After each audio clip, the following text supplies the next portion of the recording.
Wendy, you can come up first, or you can, however y'all want to handle this, and y'all give us a presentation. Okay. Thank you. Greg. Thank you. So we're going to split this up among several of us since it's a pretty lengthy presentation. Just to let you know what we requested, and Jason and Greg were so kind to accommodate us with this, is many of you as commissioners may know that Senate Bill 2610 was passed a few years ago, and within 2610 it requires training for all new commissioners and then an annual training for commissioners. So what we talked to Jason about was really two birds, one stone, and to utilize your meeting today as the training for the annual training for the commissioners, and then we are recording it to make it available for any commissioner that's not here today. So there's a form that we have that you'll need, if you're a commissioner, that you'll need to complete before you leave today, just stating that you did participate and complete the training. So what we're going to do is we're going to kind of give you an update. It says an annual training about the services and supports of the state's mental health system. So a lot of this you're going to definitely know from your region, but this is going to kind of give you a statewide look at these services and supports. And we're going to walk through specifically some data for the last fiscal year, which is FY22, which just ended. So most of you probably are already aware of this, but the state's mental health system, this is how it is broken up. You can see that there's state-operated programs and community service programs. These are the facilities that are operated by the Department of Mental Health. So we have two main state hospitals, East Mississippi State Hospital, and it is an umbrella hospital for also North Mississippi State Hospital, South Mississippi State Hospital. And then they have a Newton campus as well, which for many years you heard referred to as Central Mississippi Residential Center, but we now refer to it as East Mississippi State Hospital's Newton campus. And then you have Mississippi State Hospital, and it has an umbrella program for the specialized treatment facility. And Mr. Hutchins is going to go into some more details about these programs. But then you also have intellectual and developmental disability regional programs that the department operates, and there are 5 of those as well. Our main focus today is going to be on the behavioral health services, which are your mental health and your substance use services. The second part of the state's delivery system for mental health services are the community mental health centers, which of course are what you represent as commissioners. And then we have other nonprofit and for-profit service and organizations. These are DMH certified providers, and there's approximately about 140 right now that are DMH certified providers that are not community mental health centers. Okay, so you can see here the way that we have it divided up is the blue represents, of course, mental health, the yellow represents intellectual and developmental disabilities, and the kind of brownish color is the alcohol and drug addiction services for the state. So some mental health highlights from fiscal year 2022. Most of you know that over the last 10 to 15 years, the emphasis has been placed on decreasing the utilization of the state hospitals and increasing the utilization and expansion of community-based services. So in this last fiscal year, you can see there was a 6% decrease in the admissions to the state hospitals versus from FY21. There was around 1,600 admissions to the state hospitals. Well, there it is, 1,684 acute psychiatric admissions compared to the previous year, which was 1,769.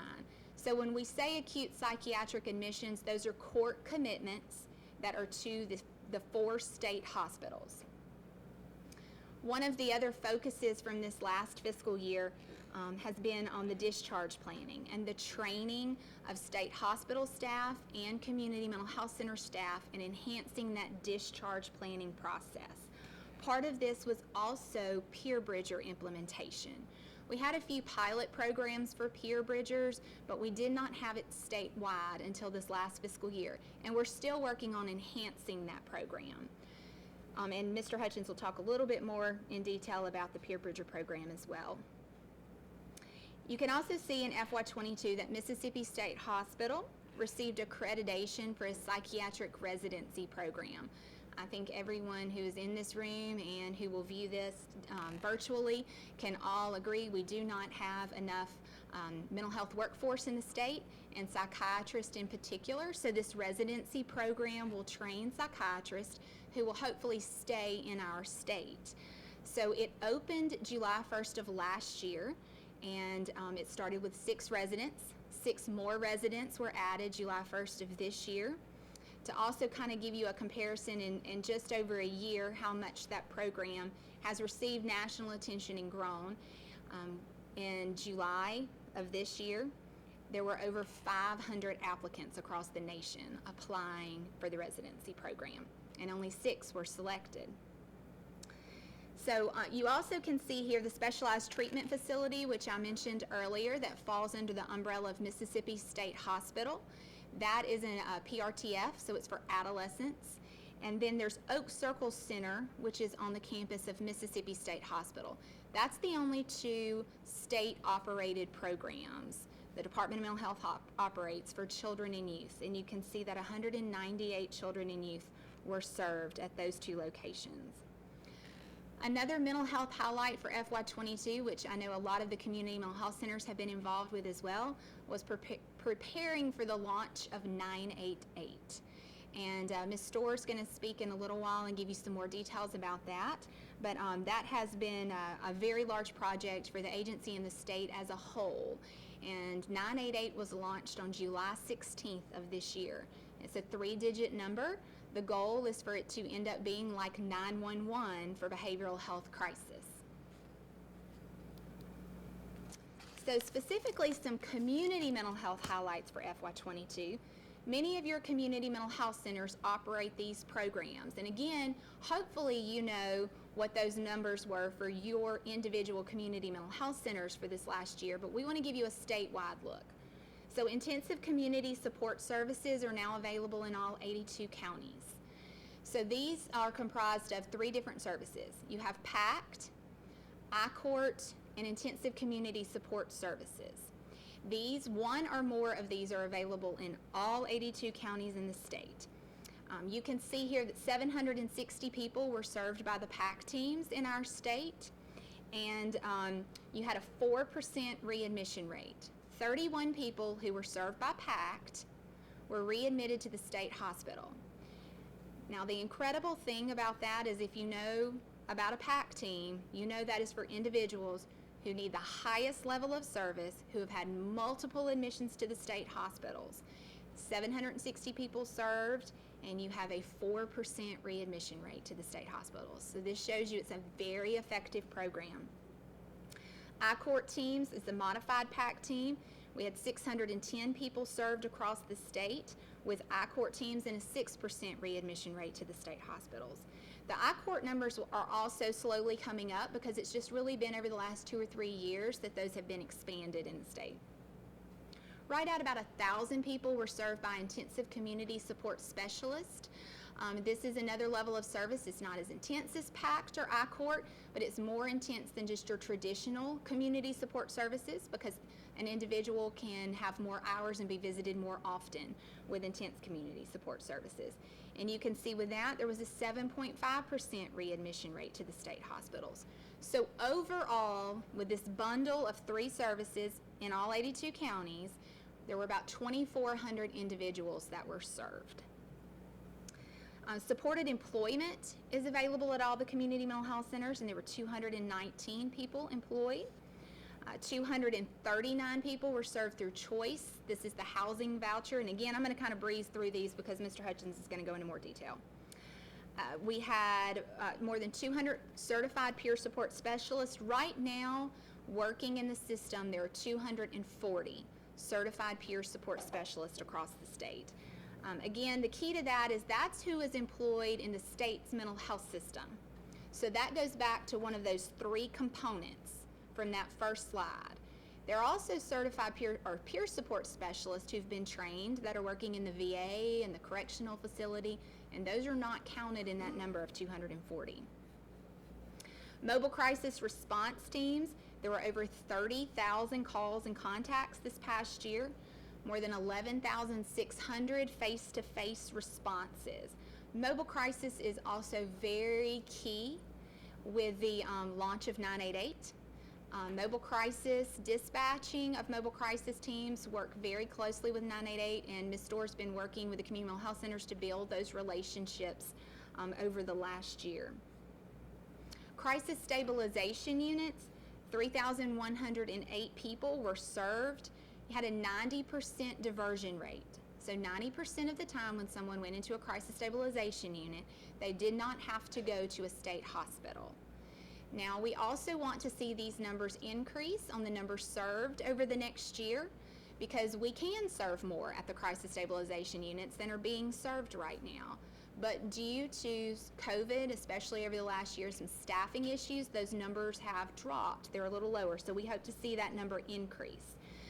Many of you have probably seen a lot in the media recently about individuals waiting in jail for services. The crisis stabilization units are the key to people not waiting in jail. You'll hear that from the court-appointed monitor with the Department of Justice.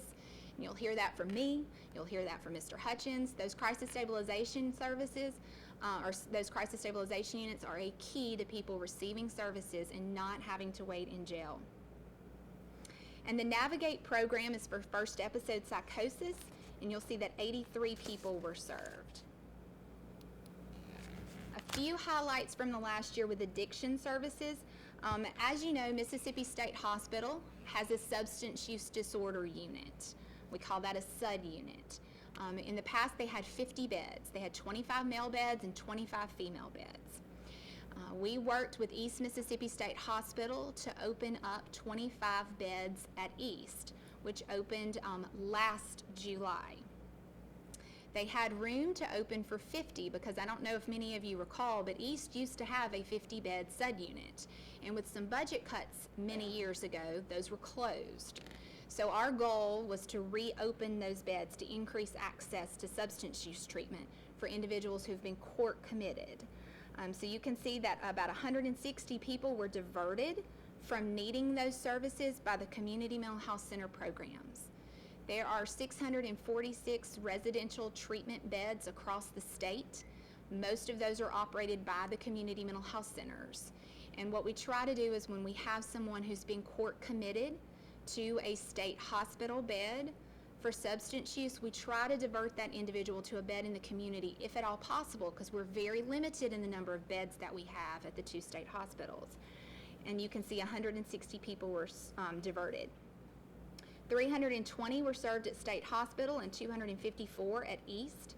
Just to give you a more recent update as well, now East Mississippi State Hospital is the hub for the male commitments for SUD. So all 50 beds at East Mississippi State Hospital are your male beds. And then there's 25 female beds at Mississippi State Hospital. You can see that 3,960 people were served in those community residential beds that I just mentioned.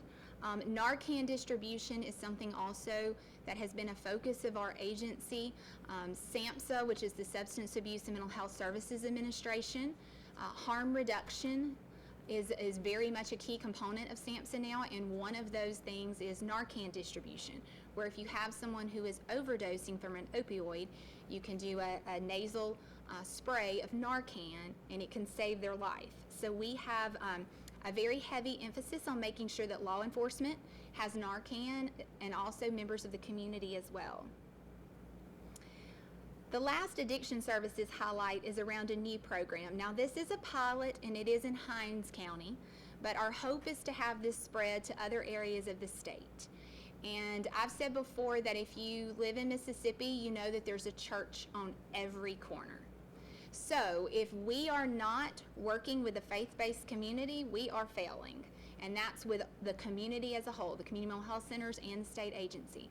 Having partnerships with the faith-based community is very, very important. So with some SAMHSA funding that we received, it was COVID-related funding, we requested to start a pilot program called CROP, a Congregational Recovery Outreach Program.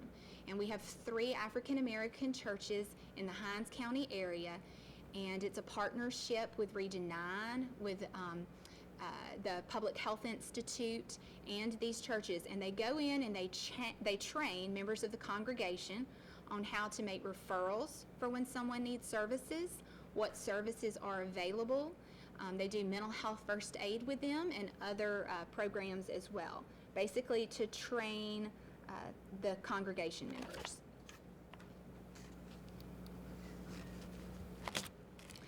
You have this as a separate handout that was on the table, and I just want to briefly, these are programs that either I just mentioned or Mr. Hutchins is going to mention, but a lot of times you hear comments being made about the system, problems within the system. I don't think there's anybody in this room that will say that the system is perfect, just like I don't think there's any other state in the nation that's going to say that they have their mental health system perfect either. But this right here shows you how far we've come. And many of you in this room were involved in the state's mental health system in 2011. And you can see the difference just in a snapshot of where we were 11 years ago compared to where we are today. And I think a lot of times that progress can get overshadowed by problems that are still brought up, which we are all working to address. But at the same time, it is very important to acknowledge the progress that has been made by the community mental health centers, our nonprofits, our other organizations that are involved in the state's mental health system, and by the department, and also by the legislature who funded the majority of these programs. So you can see 2011, no supported employment. 2011, no supported housing program. 2011, no certified peer support specialists. That program started in 2012. Crisis intervention teams, none. State hospital acute psychiatric admissions, 3,682 acute psychiatric admissions to the state hospitals. State hospital acute psychiatric beds, 510. That's not including continued treatment beds either. Crisis stabilization beds, 128. Go forward 11 years, 219 served in supported employment, 239 support through the CHOICE program. That also does not include supervised living and supported living, which are housing options. 201 people, which was actually 240 now, certified peer support specialists. We have 8 fully functioning crisis intervention teams in the state, and we had 190 law enforcement officers trained just last year in crisis intervention. State hospital acute psychiatric admissions, my eyes are bad, but that's 1,684. I think that's right at about a 50%, 54% reduction in admissions to the state hospitals in 11 years. State hospital beds, about a 44% reduction in the beds at state hospitals. So you have 288 acute psych beds now. And look at the crisis stabilization beds, 184 with plans for more over the next year. You can also see no PAC teams, no I-Court, no mobile crisis, and then you can see where we are 11 years later. There has been tremendous growth in the state's mental health system over the last 11 years. And I think 11 years from now, however many of you are still in this room working in this system, you are going to see more growth and more progress, because I think we're all committed to that and committed to making that happen.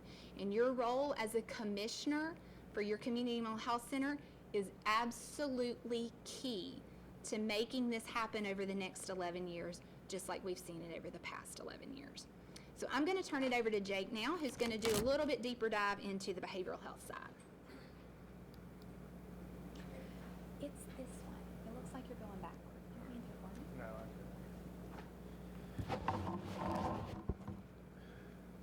Greg, I think October of last year when we had the commissioners meeting, we had 3 community mental health centers represented. Is that right? Correct. 8, 4, and 14. I saw where Wendy wrote down we got 5 now. So, Jason, we're making some improvements there. The good news is we have more. The bad news is I'm a year older from October, and I have to wear these, as Kelly Breland says, Buddy Holly glasses so I can see.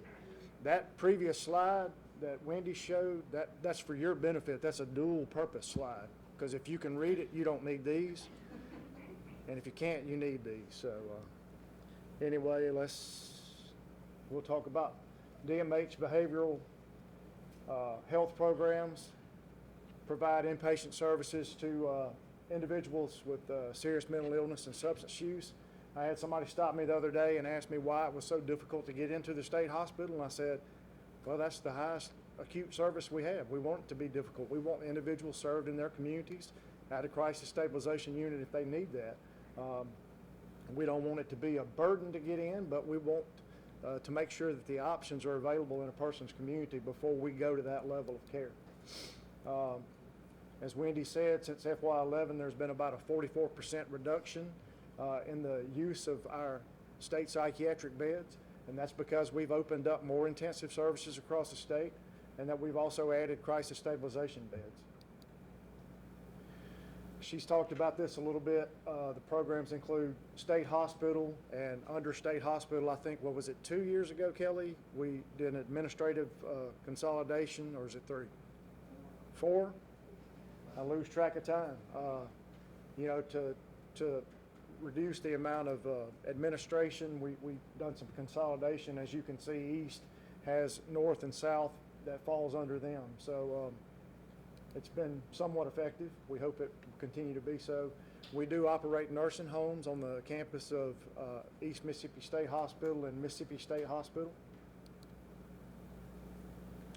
And as Wendy talked about, we also have the Newton campus, which was formerly CMRC. We have switched a little bit of the focus on the Newton campus to individuals that have a forensic background because forensics is a huge focus of trying to get individuals in to be evaluated. We have been successful in transitioning through the court some of the individuals that were at State Hospital over to Central, where we can kind of unclog the system where individuals can get in a quicker amount of time. There's another eye exam chart for you if you can read that. This is just the commitment process. Individuals that go to our state hospitals have to go through a commitment program, which is the legal process for getting into treatment. The system is set up to where, and we'll talk about a 72-hour hold in a minute, but we want the individual to have a pre-evaluation screening by a community mental health center before they come to the Department of Mental Health's program. If the community mental health center goes out and does the pre-admission screening and determines the individual can be served in the community rather than going on to a state hospital, that's what we want. A lot of times, individuals' family files an affidavit to have a commitment process, and if the individual is known by the community mental health centers, they say, well, you know, we know this individual, I think we can just get them back on their medication, therefore they don't have to go through the whole commitment process and have the sheriff involved where they have to pick them up, transport them, or even hold them. Some highlights of State Hospital: we have 80 acute psychiatric beds. I think before COVID we had 120. We're trying to get back up to 100. We're having terrible time trying to get staff, but we hope to be back up to 100 beds. We have 60 continued treatment beds. We served 70 last year. As you can see on those 80 beds, we served 746. 22 beds at Oak Circle, and that's for adolescents. We only served 114. 38 substance use beds, 320 served. 210 nursing home beds with 197 served, and 57 forensic beds with 86 served. We did secure the funding. Ms. Bailey and Mr. Breland done some finding for some funding, and we hope to have in 500 or so days a building that's renovated for some more, I think 84 forensic beds at Mississippi State Hospital. Specialized treatment program in Gulfport, as Wendy said, that's a PRTF, and that serves 13 to 18-year-olds. There's 26 beds there, and we served 84. Highlights of East Mississippi State Hospital: 90 acute psychiatric beds. Before COVID was 120. As of 2 Mondays ago, I believe, we were back up to 120 beds. 120 beds for the nursing homes with 128 served. 25 substance use beds. Hopefully that will be at 50 as soon as we can get the Bureau of Buildings to certify that we had to do some ligature things and replacement of glass and doors. Hopefully we'll have 50 beds completely open there. Satellite programs, North Mississippi State Hospital in Tupelo has 50 beds. They serve 426. South Mississippi State Hospital in Purvis, 50 beds also, and they serve 431. As y'all know, the community mental health centers are part of county government. What they receive from the Department of Mental Health is our certification. Our certification allows them to not only receive state grants, federal grants, but they can also build a Medicaid rehab option through our certification. They make a range of community-based services, not all for mental health and substance use, not all for intellectual and developmental disabilities. Some do provide that services. As I said before, these are the county government, regional authorities, and not state level. There's the map of the community mental health centers across the state. We currently have 13. As y'all know, there have been some consolidation of community mental health centers over the last few years, and not only consolidation of whole regions, but some regions, just one county has joined other community mental health centers like DeSoto in Region 4 and Lincoln County with Region 8. Intensive community services, Wendy touched on this a little bit, PACT, I-Court, and ICSS. It was our goal a couple years ago. We laid out a map of the state. We realized after we had put out the RFPs for PACT teams that 10 was going to be the maximum we could have. PACT's very expensive, it's very intensive, and when we put an RFP out to start our 11th PACT team, we got no responses back. The community mental health centers responded to me and said there's just no way we can staff it in some of these areas. We laid out a plan for PACT. We had an abbreviated PACT, which is called I-Court, and ICSS. So what we intended to do was to have some level of intensive service in every county of the state of Mississippi, which we've done. PACT, of course, we have to have an acronym for everything, but PACT's programs of assertive community treatment, evidence-based practice, that's our most intensive level of service in the community to keep individuals out of our state hospitals. Intensive community outreach and recovery teams is abbreviated form of PACT, fewer staffing requirements than a PACT team, and as I said, they're relatively inexpensive compared to what a PACT costs to operate. And then, of course, intensive community support services, and that's our intensive service for these counties that had less than, is it 10 or 15? 15 admissions to a state hospital. As I said, every county in the state of Mississippi has at least one of these community-based services to have an individual that is coming out of a state hospital to engage in one of these services or have this service before they go into one of the state hospitals if they need that level of care. As I said, Mississippi has 10 PACT teams across the state. I think the first PACT teams were started in Warren Yazoo in Region 6. I think about 2011 were our first 2 PACT teams. Bobby Barton and several of the other community mental health centers. Years ago, we went to Oklahoma City we flew out there and we rode around on PACT teams for about a week, and it was an eye-opening experience, but we said, I think we can do that in Mississippi, and we brought that back. The PACT team served 760 people in FY22.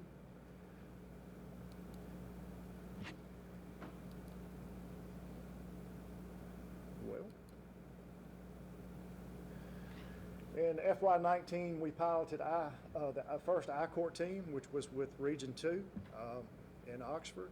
Sandy Rogers was the only person that replied back to me when we put the PACT services out, and she said, I won't be able to staff it. And I said, well, I've got something that I've been working on for a while, and it's abbreviated PACT service, and if you would like to pilot that, we'd love for you to do that. I think it was very successful, and PACT is a very evidence-based intensive service, and we just knew in some of the rural areas where you may have to drive an hour or 2 hours to see somebody, it's not very cost-effective to put a psychiatrist or a nurse in a car and drive that far and that individual not show up. So we abbreviated the PACT, and then we started these programs. As I said, Region 2 was our first one in FY19. It expanded to 6 total teams in FY20.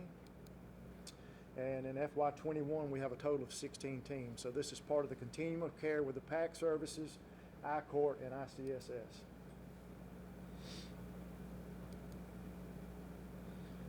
I-Court's just like PACT. They deliver the services to the individual in the community. Therefore, it takes away whether the individual has an ability to get a ride to a community mental health center. These individuals are working in the community to go out and make sure the individual's receiving their medication, any follow-up appointments or anything they need. It's all provided in the community. We had 610 people receive I-Court in FY22. Intensive community support's actually been around for a long time. It's been around as long as I've been at the Department of Mental Health. Brent, I believe we've had one in each community mental health center for years. Their caseloads are very small, so they can see the individuals on a more intensive basis multiple times a week if they need that. We were able to expand those to the communities that were not covered by I-Court, not covered by a PAC team, because they just did not have the level of commitments that required one of those teams covering. They certainly work in the community and office setting, but they help the individual transition out of a state hospital or keep the individual from going into the state hospital. As I said, it's a lower staff ratio. I know our community support specialists can have a lot more individuals on their caseloads. These caseloads are 20, and that's for the fact that they may need to be seen 4 or 5 times a week, whatever it takes to keep these individuals out of a crisis. In FY21, we had Regions 3, 6, 9, and 10 each received grants for 2 ICSS. Region 11 received 4 additional community support specialists. So, as I said, we've expanded to 35 ICSS across the state to cover those areas that are not covered by a PACT or I-Court team. And we've served over 1,000 individuals in FY22 with ICSS.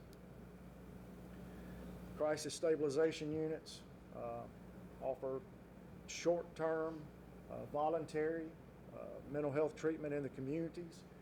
We've done some rearranging to where we make sure that every community mental health center has access to crisis stabilization.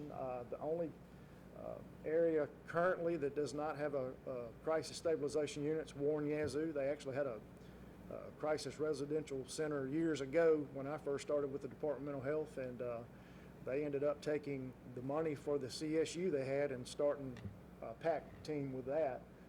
But they have agreements with the local hospital and other community mental health centers, CSUs, so, and also their commitment numbers were not really high enough to justify having a 24-hour crisis stabilization unit.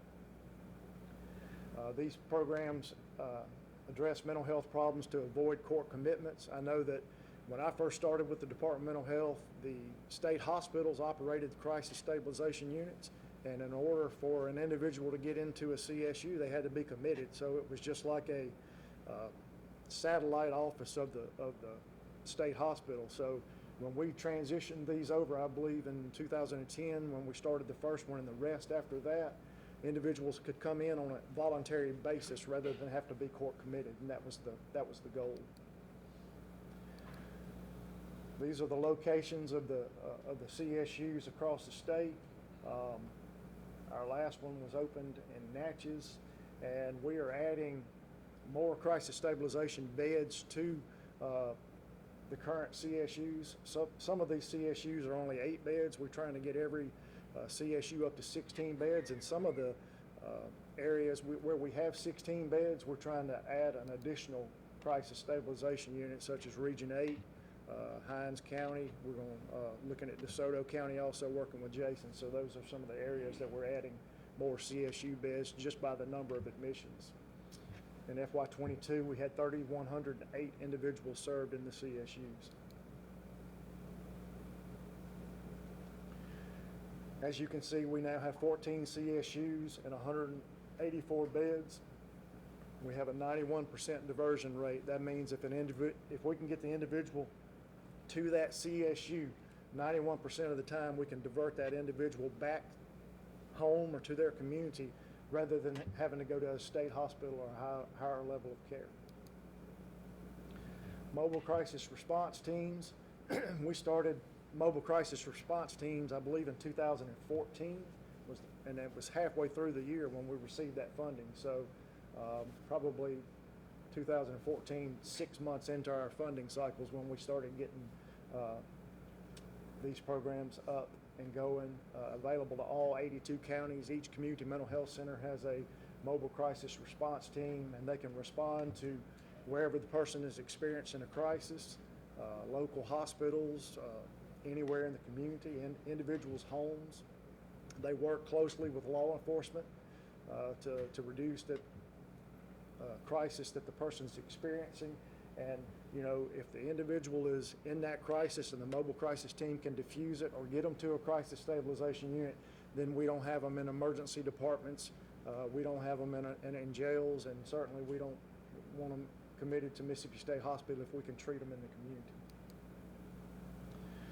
In FY22, there was 30,571 calls, and I know Katie will talk about 988 here in a little bit, and I'm sure we will experience more mobile crisis responses than what we have in FY22. Of all of those 30,000 plus calls, 11,657 required the individual to have a face-to-face contact with the mobile crisis teams. 9,332 were referred to a CMHC for a follow-up and scheduled appointment.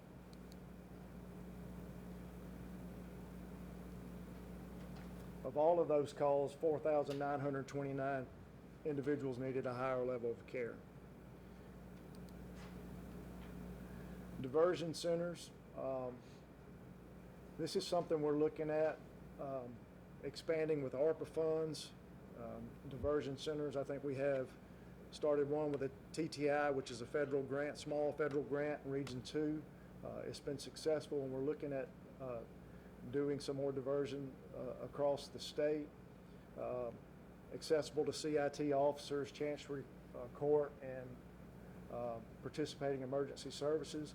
And the goals of diversion centers are to decrease the number of involuntary commitments, decrease the number of individuals with mental health presenting in emergency departments or having to be placed in jail, and improve engagement in mental health services and reduce the recidivism rate of involuntary commitments. Peer respite and drop-in centers. This is also something that drop-in centers have been around for quite some time. We've had one for years and years on the Mississippi Gulf Coast with the Mental Health Association. We recently started, I say recently, it's probably been about 4 years now, started a drop-in center at Hines Behavioral Health, which is located in downtown Jackson. And I'll start with drop-in centers. Of course, there's two. And that's for individuals that, you know, may not need an appointment with a therapist. They just may need to go in and have some place safe to be. If they need help with getting their benefits cut on, if they need help with employment or things like that, a lot of these drop-in centers serve homeless populations. And when you're working with homeless populations, it takes a while to earn the trust of the individual of whether they want to go see somebody, because they may be scared that if somebody finds out they have a mental illness that they may be committed to a state hospital. So drop-in centers are a safe place that they can come and go as they need, as much as they need to come to the program. Peer respite programs. We're going to begin a pilot program for 3 in FY23. Peer respite is voluntary, short-term, day program, non-clinical, and it just assists the individual that whatever they need. And these are operated by peers, and we'll talk about peers a little bit later, but it's operated by individuals who have also been in the system before, so they can really relate to somebody in that type of situation and walk them through the system as they need it. Law enforcement training, we have been providing mental health first aid for public safety. It's intended for law enforcement, probation, parole officers, correction officers, 911 dispatchers. It's an 8-hour evidence-based practice. We've been doing CIT in the state for quite some time. Our first CIT, fully operational CIT program was with Sheriff Billy Solly over in Meridian. We were able to secure some CMHC funding, and that's an ongoing program, and that's one of our training sites in the state. It's more intensive. It's a 40-hour training where the law enforcement officials go and they stay there for the entire week. 197 trained through 13 trainings in FY22, and that's representing 67 different law enforcement agencies across the state. Certainly going to look at expanding this with our ARPA funding. The Choice Housing Program. Choice Housing is our permanent supportive housing program. This is for individuals who have been to the state hospital and are homeless. They can receive a choice voucher. This is a partnership with the Department of Mental Health. Mississippi Home Corps actually administers the funding, but we work with Mississippi United to End Homelessness and Open Doors Coalition on the coast. If an individual's been to a state hospital, they're homeless, they can receive a choice housing voucher for up to 12 months. It can be extended to 18 months. And if they need housing further than that, they can be switched over to a HUD voucher. But this is for individuals, that are experiencing a mental illness that has led them to one of our state facilities or a community mental health center, and they have no housing options. This is in addition to the grants that the Department of Mental Health provides to the community mental health centers for group homes, supportive apartments, supported living, supervised living.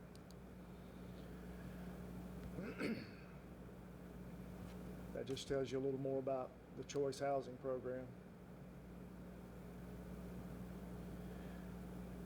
Housing is an issue for lots of individuals across the state, certainly for individuals that have a mental illness. Housing's not very affordable. This assists with that. They can also receive PAC services, supportive employment while they're there to receive a job. That moves into supportive employment. All community mental health center regions across the state now have some form of supportive employment. 7 of the community mental health centers have the IPS sites, that's individual placement and supports. That is a evidence-based program through Dartmouth that we started several years back. Also, that model is somewhat expensive, and certainly in rural areas where the unemployment rate might be 50%. That's just not very conducive to an IPS site. So we partnered with the Mississippi Department of Rehab Services.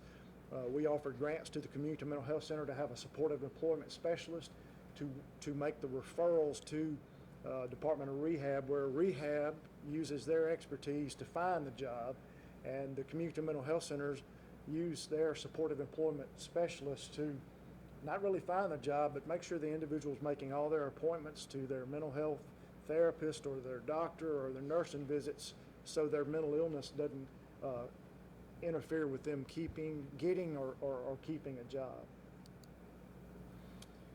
We had 219 individuals employed through supportive employment in FY22. We're hoping we can expand that now that somewhat of this COVID stuff is lifted, because we're trying to hire direct care staff at our hospitals, and I know the community mental health centers at their crisis centers, and when you drive through Wendy's and they're offering $17 an hour, I'm like, our supportive employment program should be blown off the chart. We should be employing everyone. Certified peer support specialist is probably, of all the services, my favorite service that's offered, because these individuals have life experience of maybe going to a state hospital or maybe having to be in a jail or something like that. We started this program actually in 2003 with I think Bobby Barton was part of this too, with our person-centered planning grant with Dr. Linda McDowell.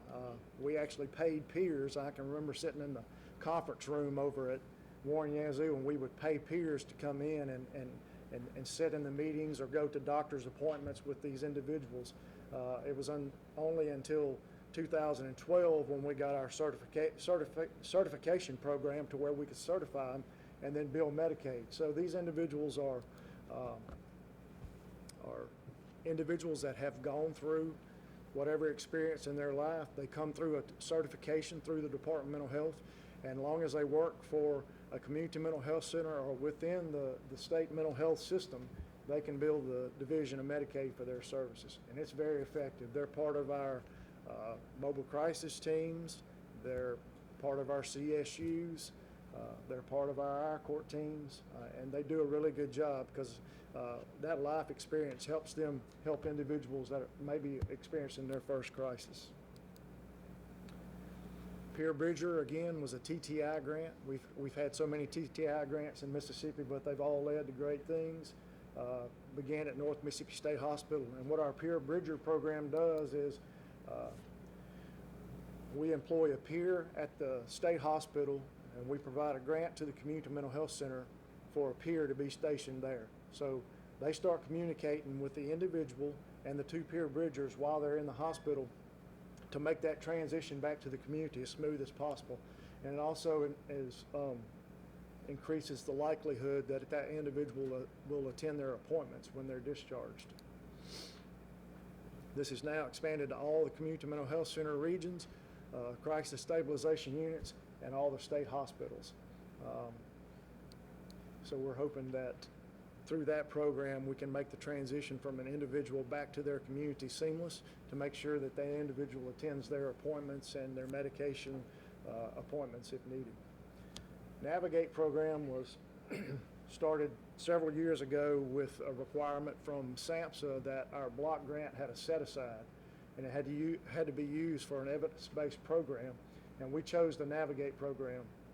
And Navigate is a program for individuals 15 to 30, and it's for individuals that are experiencing their first episode of psychosis. So if we can catch the individual when they first go to their primary care doctor, first visit to the state hospital, first visit to the emergency room, and have been diagnosed with a serious emotional disturbance or a serious mental illness, we can wrap the services around them so we can return them to as close to normal life functioning as they can have, so that they don't slip through the cracks and they end up in the system for a long period of time.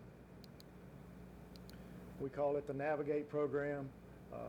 As I said, evidence-based program for young people, first episodes of psychosis. It's coordinated specialty care teams. We're adding more teams. In FY21, we had 76 young adults served, and I'm going to have to ask Mallory or Wendy. I know we had 5. We're adding more with the ARPA funds, so we'll have 7 or 8. 8. All right. So we're expanding those across the state also. Children and youth services. Some of the programs that we will highlight are the juvenile outreach and adolescent offender programs.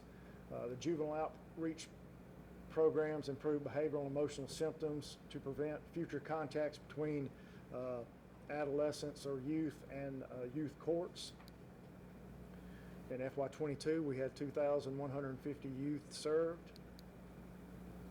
They provide assessments, community supports, wraparound facilitation, and a number of other services for individuals with serious emotional disturbances that have been in a detention center or in contact with the juvenile justice system. The adolescent offender programs, this is an alternative to court-ordered youth who have mental health needs that stay in juvenile detention centers. Adolescent offender programs have been very effective. We're adding 13 of these statewide with the ARPA funding. We had adolescent offender programs that we used substance use SSBG grant years ago. Unfortunately, that grant went away, and these programs were effective, so we're going to start them back over with the ARPA funding, so we're excited about that. And I'm going to turn it over to Ms. Storr. You need these, Buddy Holly?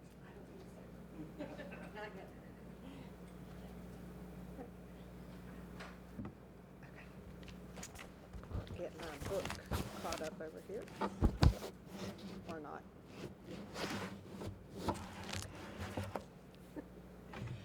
An exciting initiative that the state and that the nation has been working on is preparing for the launch of 988. This is important, this 3-digit behavioral health crisis line, because there's too many people in our state and in our nation that experience thoughts of suicide or mental health related crisis, and they're not connected to the supports that they need. So you can see in 2020 there was approximately 1 death by suicide every 11 minutes in our nation. For people aged 10 to 14 and 25 to 34 years, it was the 2nd leading cause of death. Here in Mississippi, it was the 3rd leading cause of death among young people. From April 2020 to April 2021, over 100,000 people died from a drug overdose. And in Mississippi, 410 lives were lost to suicide in 2020, and 107,000 adults had thoughts of suicide. Why 988? It's because it works. Prior to the implementation of the 3-digit number, it was the 1-800 Suicide Prevention Lifeline. And that has been around for many years. And there are many reports published that when you reach out to a trained counselor and talk to that person, it is proven to work. People have reported that after they speak to a counselor, they are feeling less depressed, less overwhelmed, and less suicidal. And they have more hope. This process began in October of 2020 when Congress passed bipartisan legislation that required the 1-800 National Suicide Prevention Lifeline changed to the 3-digit, easy-to-remember 988. And it would serve not only as a suicide prevention lifeline, but a behavioral health crisis line. It went live in July of this year, and the intent is for it to be as universally recognized as 911 is, so that people will know if you need fire or emergency medical services or police, you call 911. But if you need behavioral health crisis support, you call 988. The 988 number is answered by what's called a lifeline center within your state.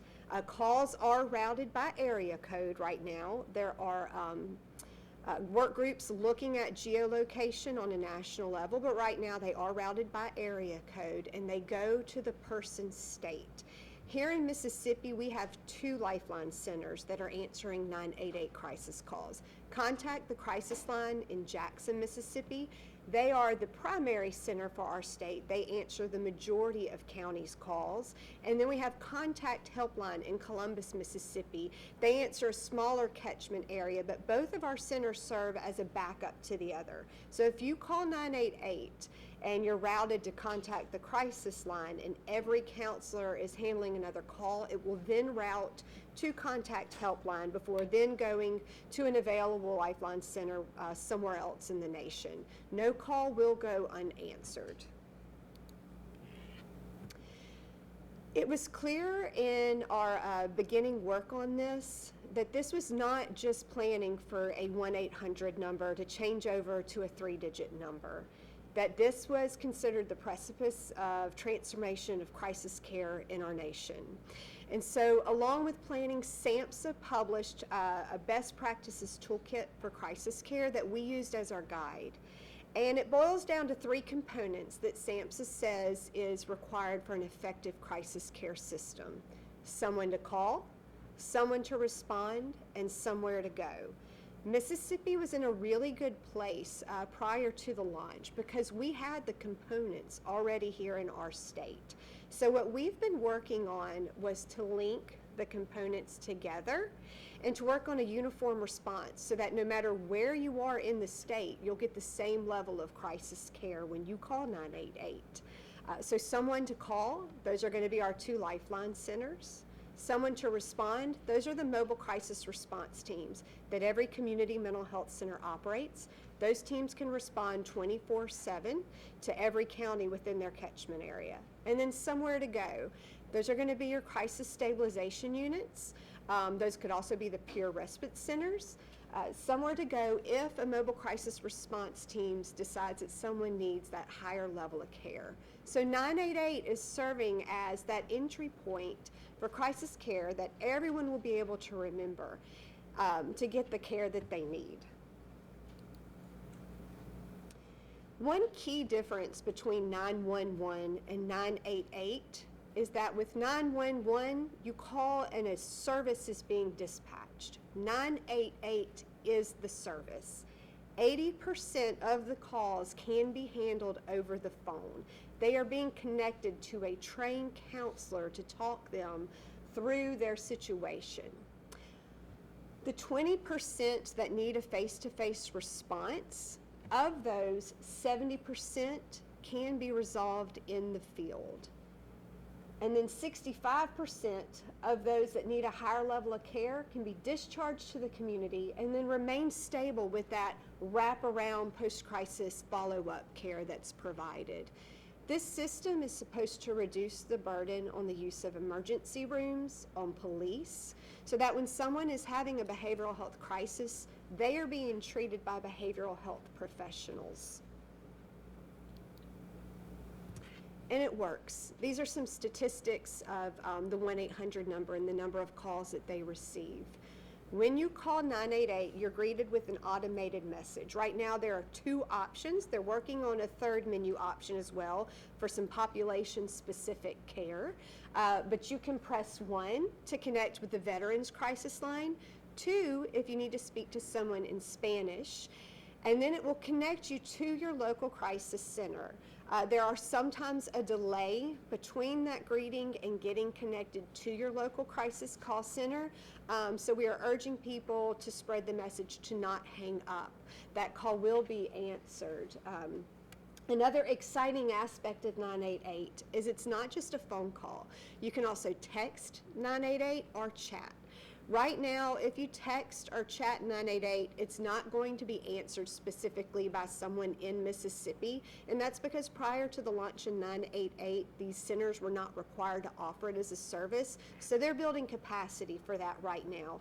By the end of this first year, all centers throughout the nation should be able to answer about 50% of incoming texts and chats, and then by the end of year 2, 100%. So it is the goal that as all of the centers build capacity to answer them within the state, that you will be routed to a crisis center in your state, which is important because they have the connections with the community mental health centers in the state, and they're going to be able to connect that person to a service and support.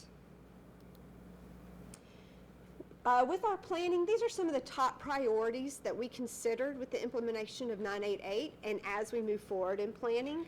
And that's to integrate the overall crisis system to create a coordinated system of care. So that's with our partners, the community mental health centers, but also the larger crisis network, our 911 operators, our law enforcement, emergency departments, and other system partners. Another large goal is to identify capital. We were very successful in getting ARPA funds to fund 988 for the first 4.5 years, and we also have a study commission that was implemented with some legislation that's looking at ongoing funding for the system. And then supporting the advancement of those Lifeline centers by providing the resources and technical support that they're going to need to meet the anticipated increased demand for calls, texts, and chats. That was year 1 goal and what we're working on right now, building capacity for those centers to be able to answer the increased demand due to 988. And then, of course, supporting the continued development of crisis services. We have hosted some community forums, and we have some other feedback opportunities in the future to seek out from the community, what are their needs? Where are our gaps? Where are our strengths? And what do we need to do to continue developing those services? Implementation timeline, some of the work that we have done from the beginning of the planning period, which was January of 2021, to where we are now. Most recently, we finalized crisis care protocols between the 988 centers and the mobile crisis response teams, and those are going on right now. And we meet monthly with those system partners to talk about what's working and what's not working and try to make tweaks and changes. We are also working on protocols for PSAPs centers, those 911 centers and first responders. That will be an ongoing project that will start with some collaboration activities. We are hoping that our 911 centers, local law enforcement agencies, and community mental health centers will meet regionally to discuss what's going to work best in their areas, and then take that feedback and those protocols and come up with some statewide supports for that. Marketing and communication. We did what we considered a slow launch of 988 because we did not want to overwhelm the system or the call centers, but you will begin to see more and more information out about 988, and we also encourage you all to share that information as well. This work was done through a planning coalition. We met virtually for a year, and many people in this room served on that coalition. And then we broke off into subcommittees, and a lot of the work is being done there right now. The Crisis Care Coordination Subcommittee has been viewing demos from different technology providers, as that will be a next step, is to have a technology platform that's going to be able to dispatch the mobile crisis response teams from the 988 centers and track that person for follow-up care. Lived Experience Subcommittee, they are working on a feedback tool for families and then also youth. And then our First Responder Subcommittee has been meeting regularly to work on some of the goals I had mentioned. And progress to date, with lots more to come. It launched July 16th. We have developed those protocols.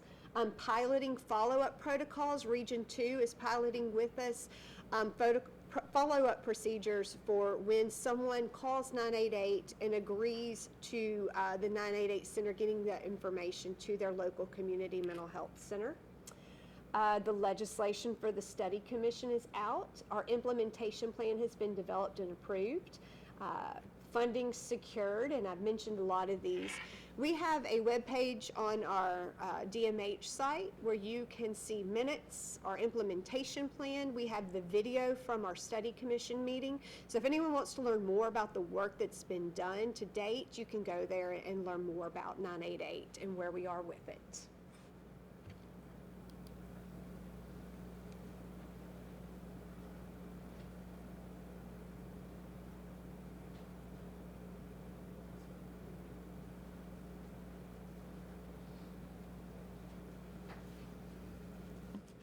Good morning. Now we'll move on to the most exciting part of the presentation, the financial management piece. Just most exciting for a very limited group of individuals. So consolation prize is it'll be probably one of the shorter presentations. So this is a graph here that shows we do this annually, and it shows the difference between two spans of time, two snapshots, and they include community services versus institutional care spending. This does include Medicaid from at least the Division of Medicaid and what they pay out to providers on mental health services. And the shift there over time has been pretty tremendous. So from 2012 on to 2022 fiscal years, and state fiscal years July to June each year, July of one year to the June of the next year. There's been a decrease in institutional care of about almost $97 million, and then an increase in community services. Most of that has been shifted towards community mental health center funding of $107 million, almost $108 million. And that funding, again, does include Medicaid as part of those two pie charts. It also doesn't take into account, but there is some difference there in budget cuts that the Department of Mental Health has received over those years. One notably that was about $20 million, almost $20 million back in fiscal year 2018. Not a coincidence that the hospitals merged at that time for administrative purposes. They were actually correlated. So a pretty significant shift here in funding that has gone from institutions to the community. Now on to, that is the most exciting part of the presentation, just so you'll be aware. Operational standards, everybody just hang with me a little bit here. I've listed these here as DMH operational standards from the financial portion, which is Chapter 10. And the reason I've listed these here is so that you will all be aware now as commissioners, because staff members at agencies who are executives already are familiar with these or should be familiar with these. But 10.1 is compliance, which basically just makes the scope of who this applies to, and it's all providers, not just community mental health centers. There's an annual budget that is required every year, must be prepared and maintained annually by providers, and it needs to be formal and written, and it needs to be categorized with revenues and expenditures to a certain way, generally at a program level. So program could be mobile crisis response team. Program could be some sort of day treatment program. I'll get into a little more with cost reports later, but revenues and expenses are supposed to be taken and categorized that way. And it also should be that federal funds are segmented or segregated from the other funding sources, and that's a requirement under the Single Audit Act. Now, there's also a requirement that there be a fiscal management system. Again, keep in mind, this isn't tailored just to community mental health centers, which generally have these already. It's for all providers. But it would include monthly financial reports that show the relationship between budgeted and actual expenses, which is usually referred to as a variance report. How much are you off versus your budget? And then it's also a requirement under this fiscal management section 10.3 to provide monthly financial reports to the certified agency provider's governing authority and executive director. Well, that's commissioners and the executive director of every entity, and including community mental health centers. Monthly financial reports. Provide for the control of accounts receivable and other types of accounts, and then evidence of some generated income, which could be support employment type activities. And then there's 10.4, which is financial statements. These are required by the Department of Mental Health for certified providers with revenue of $100,000 or more annually. Now, most community mental health centers are required by the Single Audit Act to have an independent audit and other regulations, but this is a more stringent department requirement that an independent audit be done, and that only one person can do that, and that's a certified public accountant can sign that report. And then the financial statements must include all those foundations and component units. So some of you have foundations that may have real estate, real property that they have that maybe a community mental health center pays a lease payment to or rent to. Well, all of those should be included in those financial statements.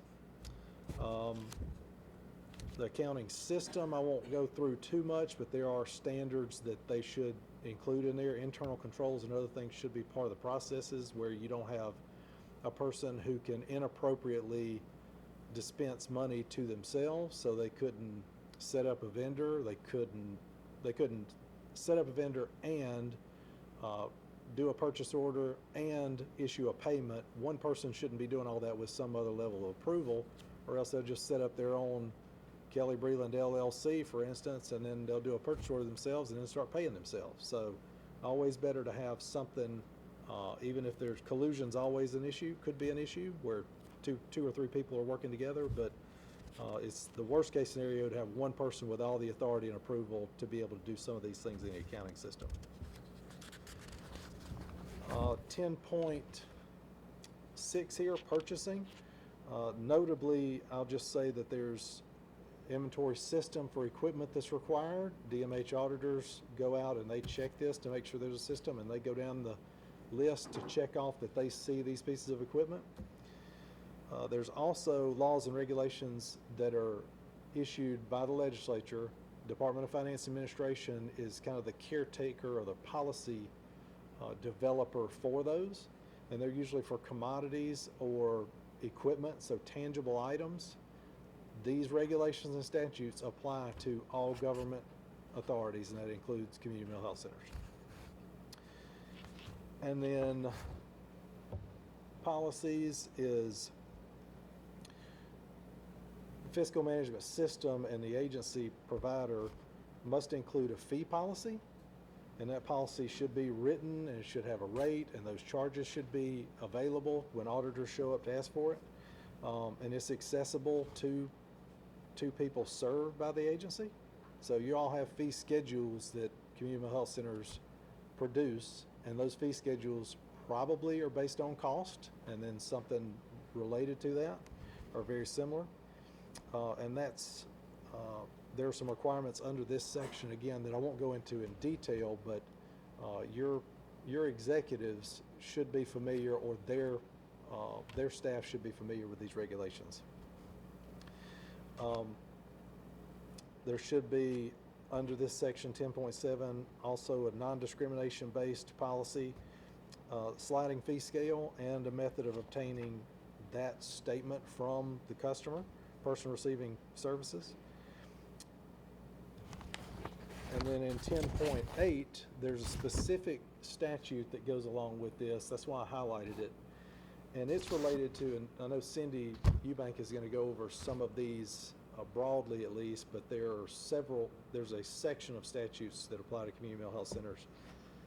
One in particular relates to a plan that community mental health centers must submit whenever the organization has accumulated excess surplus of funding.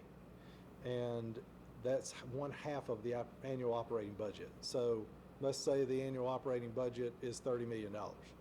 Well, if it's $30 million, then half of that is on hand, or there's cash in the bank, or what I would say is liquid resources. Doesn't matter if it's public equities or anything else, CDs, all those are liquid resources that you can get your hands on within a couple of weeks.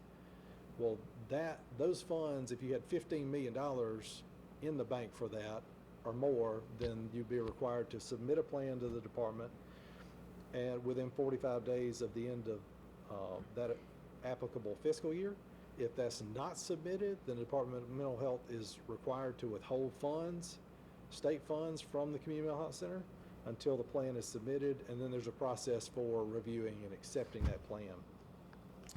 A little more specifics, again, I won't get into necessarily. And then there's a generated income section, which really has more to do, I believe, with employment, and whenever there's income when you have workers that are doing supported employment. And then the next portion is just a general, what I would want to know if I don't already know if I were a commissioner. So you have financial reporting. Generally, that's an audited financial statement, independently audited, and it is external, meaning it's typically driven by users that are outside of the organization. These are people you may be borrowing money from. These are legislators. These are the Department of Mental Health. Again, any external party that the general public wants to know what Region XYZ has as far as its financials, that's the financial reporting piece. Usually it is called financial statements, and they're listed here. The standards for reporting are promulgated by the Governmental Accounting Standards Board whenever we're talking about community mental health centers or governmental entities. There's a statement of net position, statement of revenues, expenses, changes in net position, and then a cash flow statement. For those of you who know maybe private businesses or private businesses or not-for-profit businesses, could be more like the net position would be the balance sheet. And so a snapshot in time of what those accounts, assets, liabilities, and the changes in that fund to equity would be. And then a statement of revenues and expenses is more like an income statement. Again, for those of you who may be as familiar or more familiar with that. These are again, for stakeholders' use in making decisions, and those are the 3 required reports under GASB. And then managerial reporting, of course, as a commissioner, may be that you want to know more details of things which are internal.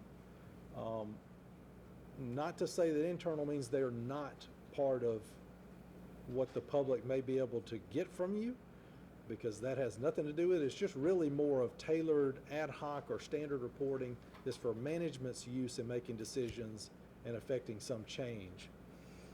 So I've listed some here. This is not an exclusive list and may not apply to everyone, but what are the details of payroll? Is overtime, what's overtime trend or premium pay trending? What are the fixed asset listings there? So those are important for a lot of reasons. Not that a commissioner necessarily, they may just be interested in it, but they may not necessarily get that report. But it's something that an executive may have to say, you know, here's how old our physical plant and our equipment assets are currently. And those types of reports give them an idea of how old that physical plant is and when the replacement would need to be. What resources do we have to replace those needs that will be coming up soon? And then accumulated depreciation report goes right along with that fixed asset report. Services sector, there may be detailed information under each of these categories or sections that are sectors that you're working within, like mobile crisis response, that more detailed managerial reports are needed or desired. And then employee turnover rates, there are detailed reports you could have for revenues or expenditures that aren't necessarily, again, for external users, but typically would somehow tie into the financial statements that are public. And then just ad hoc reporting, anything that a commissioner would want or executives would want, they could have those as part of what they request and have standard for staff to present. And then 3 areas that I know, again, Cindy's got a range of them. I just felt like it was important enough to mention specifically. Mississippi Code 41-1933, 1 has several sections, and G is one of those. And G is what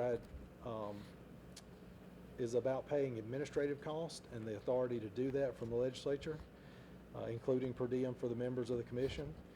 But it also has in there that such expenses may be necessary and that the administrative cost will operate efficiently. So that's important to know that the legislature has put the burden on community mental health centers specifically to have administrative costs that are limited to being efficient. Now, there's a lot of room for interpretation there, but I think you probably know what's not efficient faster than you would something skeptically that may be efficient or may not be. So I mentioned that one. And then Section V, which is the next one, I've already mentioned. It's in the Department of Mental Health operational standards, and it's that piece about the surplus funds and what those could be used for and the reporting requirements of that surplus funding if a community mental health center finds itself in that situation. And then the last one I just mentioned is a newer statute portion, Section 3, and this is related to the coordinator of mental health accessibility that was about coming up on 3 years ago, I guess, the legislature passed this section and the one before it. But it requires that each commission to compile quarterly financial statements and status reports from each individual CMHC. Those compiled reports shall be submitted to the coordinator, which is Bill Roseman, and the report shall contain a balance sheet, statement of operations, statement of cash flows, and description of the status of individual community mental health centers' actions taken to increase access to and availability of community mental health services.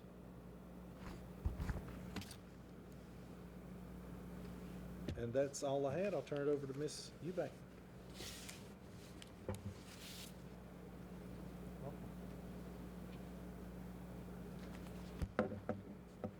Okay, now we're going to talk a little bit about what your responsibilities are as commissioners of the community mental health centers. These first a couple of slides come straight from our operational standards, which, as Kelly mentioned, your executive directors are probably going to be more familiar with our operational standards than you as the commissioners are, but these are readily available on our Department of Mental Health website, and you can access them, at any time if you want to dive into them a little bit more. Chapter 8 or Rule 8 deals with the community mental health centers and the responsibilities of commissioners, and so we're going to talk a little bit about some of those things. Basically, you are to serve as the governing authority for the community mental health center. You are the board of directors. You are hiring the executive director, putting them in charge to run and operate the day-to-day operations of the community mental health center. Okay, this doesn't mean that you should just be hands off, not paying attention, not looking at things, not looking at financial reports, not asking questions, not being involved in what's going on with the community mental health center. Now, it also doesn't mean you need to drive your executive directors crazy every day, calling them, asking them, not important questions. But you do need to be aware of what it is you do, what the community mental health center does, the services that they provide, that they offer. You need to be an advocate for community-based services within your area. The next thing you need to do is you need, as commissioners, and again, we're talking about kind of you are the board of directors for the community mental health center, you need to adopt policies for your governing authority. Okay, so those policies need to include things, how our officers going to be appointed, who's going to be the chair of the commission. You need to have regularly scheduled meetings. The standards say at a minimum you need to be meeting quarterly. So if you're not currently meeting quarterly as commissioners, then you need to start doing that immediately.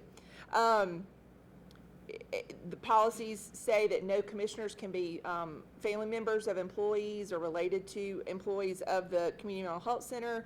You need to have open meetings, so open to the public, and you need to make sure that you have minutes of those meetings. Okay, so you need to at least, at a minimum, be meeting quarterly as commissioners, and I would assume that would be with your executive director of the community mental health center for which you have been appointed. In addition to that, you're going to have written documentation. There's a list here of things of an annual review, meaning that at a minimum, one time a year, at least one time a year, you're going to look at these certain things. And they include the annual budget, any affiliation agreements, changes in any policies and procedures that have been done at the community mental health center. You're going to submit an annual operation plan. This is also outlined in statute under the Department of Mental Health statutes as well as the Community Mental Health Center statutes. This is spelled out that these annual operation plans are to be submitted. You need to review the disaster and continuity of operation plans, process for meeting individual and family involvement in service provision, and complete an evaluation of your executive director. Okay, so those are specific tasks that need to be done by the commissioners on an annual basis.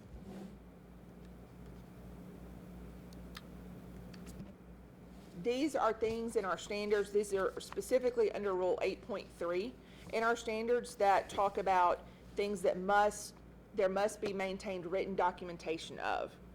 Any kind of public education activities, you need to maintain written documentation of hazard, workers' comp, and professional liability insurance, approval of DMH and or county disposal of any property, real property that you have, and provide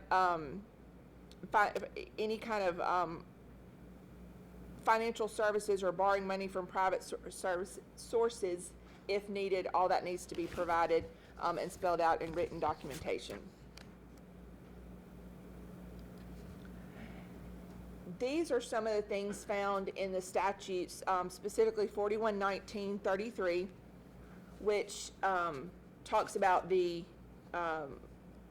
duties of the commission, the regional commissions, and you as the commissioners are, again, that governing body, that kind of board of directors over that commission. And these are just a few things that must have prior written approval from DMH, as long as it affects more than one region. So if it just affects your region, you're good. But if it affects more than one community mental health center region, then you need to get prior DMH approval. And that's for managed care contracts, facility services on a discount basis.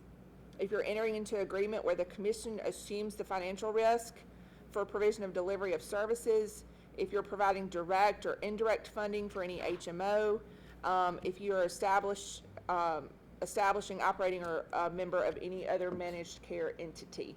Those things you're going to need prior approval from the Department of Mental Health before moving forward with that. Okay, responsibilities of the commissioners. At a minimum, you need to hold an annual meeting by the representatives of the commission and or the CMHC with your boards of supervisors. Okay, so at the very beginning, I talked about you as commissioners need to be meeting quarterly, at a minimum quarterly. You need to have, at a minimum annually, a meeting with the boards of supervisors within your community mental health center commission. Okay, so if you have 5 counties, 12 counties, whatever, you need to set those meetings up. You need to present a report to those boards of supervisors so that they can be informed about what's going on, services that are being provided, and how their tax dollars, the contributions that they're making to the community mental health centers are being spent.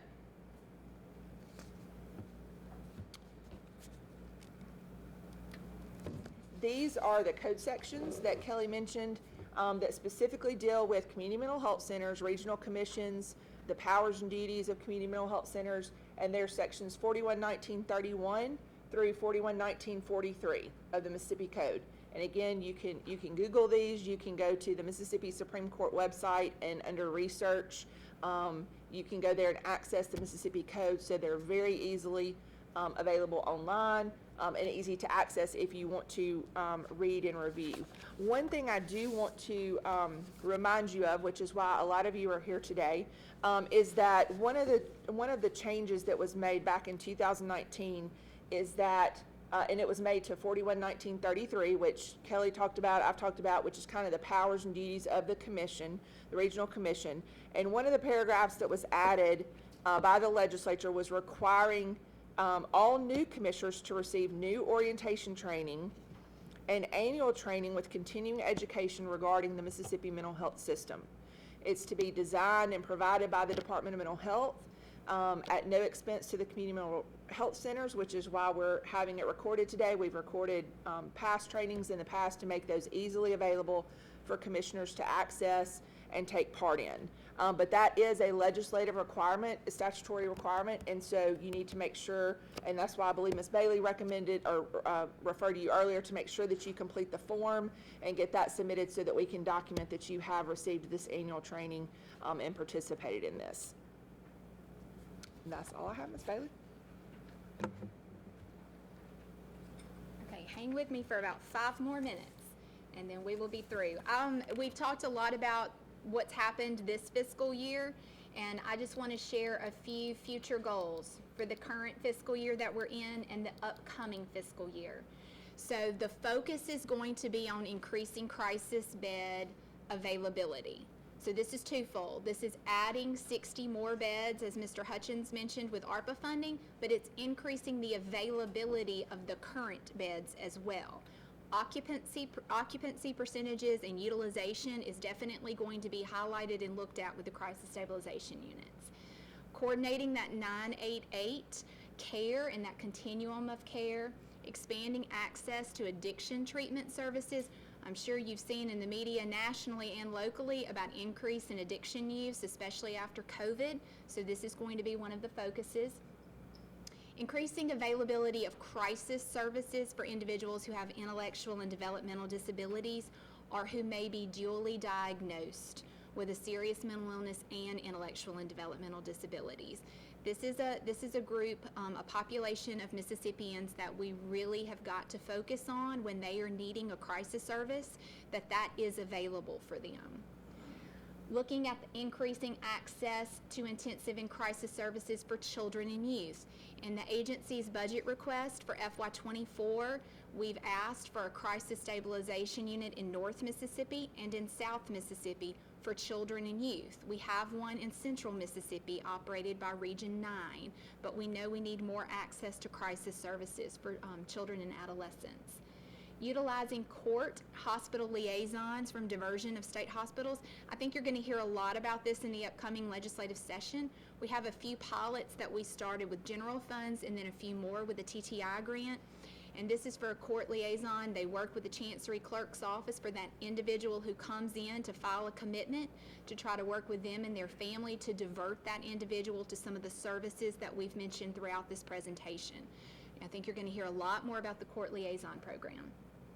Expanding home and community-based services to prevent institutionalization for people with IDD. Again, this is in our budget request for FY24, expanding more slots for the home and community-based waiver program. A statewide outreach campaign for service availability. People don't know about these services. It's something that a lot of times people aren't aware of what is available in their area. So making sure that outreach is happening. Expanding law enforcement training, developing those 3-peer respite programs, and then finally building that 83-bed forensic unit, or renovating that building for that 83-bed forensic unit at Mississippi State Hospital. A lot of times when you hear media coverage about people waiting in jail, that is sometimes for acute psych. Last year we did average 25 people on any given week waiting in jail. Mr. Hutchins passed his phone to me just a few minutes ago. Today we have 6. We have 6 people across the entire state waiting in jail for an acute psychiatric bed. So we're seeing those numbers come down. A lot of times when you see this in the media, it's because of forensic. It's a competency evaluation that they are waiting on, and that's because of a lack of beds in the state. So this will increase to 83 bed, and as was mentioned earlier, it's about a 500-day project. Okay. Just so you know, there's a few resources on how to find services, and we really encourage your community mental health centers to spread this word too. Mentalhealthms.com is a website where you can actually search for services by county and by type of service. And then the Department of Mental Health has a helpline that's 24 hours a day, 7 days a week. I failed to mention at the very beginning who all was presenting to you, so I apologize to you virtually and you in this room.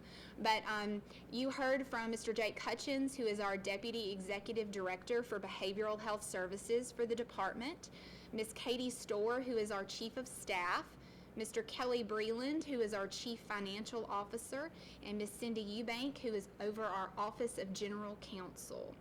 And again, just as a reminder, do not forget, if you're a commissioner participating today, to complete that form so that you've been through your annual training. If you are virtual, when you received this link for this training, you also received a copy of the form. Please complete that and send that to us. We have had legislative requests already from legislators wanting to know if the commissioners are participating in the training, if they've completed that. So that's one reason we want it on file and on record that you did participate in this training. That again is required by Senate Bill 2610. So thank you all for your time today, and I'm going to turn it back over to Craig. Okay. Well, I don't know if you need that. I don't need that. You don't need the I clicker. don't need that. Thank you.